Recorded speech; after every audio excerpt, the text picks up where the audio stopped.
নমস্কার বন্ধুরা, আমি সুদীপ্ত রান্নাঘরে নতুন একটা রেসিপি নিয়ে চলে এসেছি। কাঁচকলা ও তেলাপিয়া মাছের সিম্পল একটা রান্না। প্রথমে তেলাপিয়া মাছগুলো ভালো করে পরিষ্কার করে হলুদ আর লবণ মাখিয়ে নিয়েছি। আমি কড়াইয়ে সর্ষের তেল গরম করে নিয়ে মাছগুলো ভেজে নেব। এই রান্নাটা আপনার যদি কোনো পেশেন্ট থাকে, পেটের সমস্যা বা কোনো কিছু, তারাও খেতে পারে, অসুবিধা নেই। তার জন্য কাঁচা লঙ্কা 3টে, সামান্য পেঁয়াজ, সামান্য আদা, সামান্য রসুন, বাস।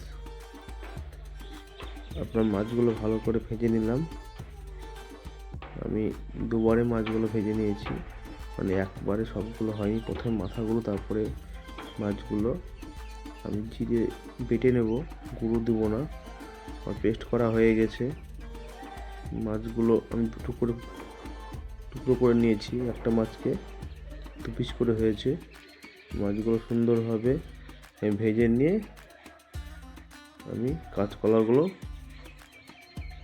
ভেজে নেব। মাছগুলো ভাজা কমপ্লিট, একটু কড়া করে ভেজেছি। তারপর আমি কাঁচা কলাগুলো সুন্দরভাবে একটু ভেজে নেব।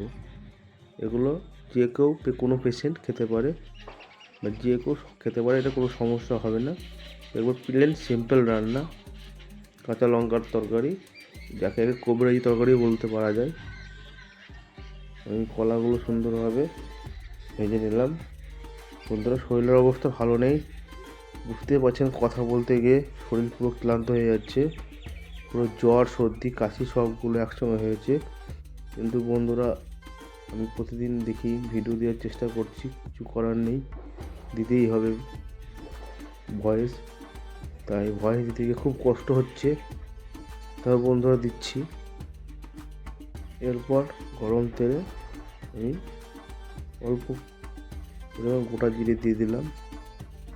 গোটা জিরে দিয়ে আমি যে পেস্টটা করে রেখেছিলাম, সেই পেস্টটা দিয়ে দিলাম। দিয়ে 1/2 চামচ লবণ আর 1/2 চামচ মতো হলুদ দিয়ে আমি নেড়ে নেব। আপনারা কেউ শুকনো লঙ্কাও দিতে পারেন যদি ঝাল বেশি খান। আর যদি কেউ বাড়িতে অসুস্থ থাকে, তাহলে শুকনো লঙ্কা দিবেন না। আমি 1/2 চামচ মতো শুকনো লঙ্কা দিয়েছিলাম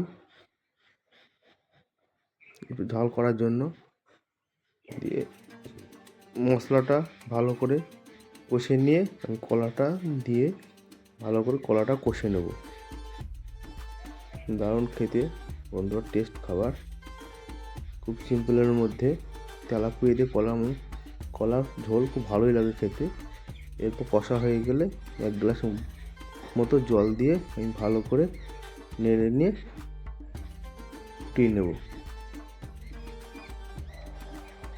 ভালো করে নেড়ে নিয়েছি, ফুটানো হয়ে গেল। এরপর আমি ভাজা মাছগুলো ফুটানো জলে দিয়ে দেবো। দিয়ে ভালো করে একটু নেড়ে নিয়ে একটু সামান্য ফুটিয়ে নামিয়ে নেব। বন্ধুরা, ভালো থাকবেন, সুস্থ থাকবেন।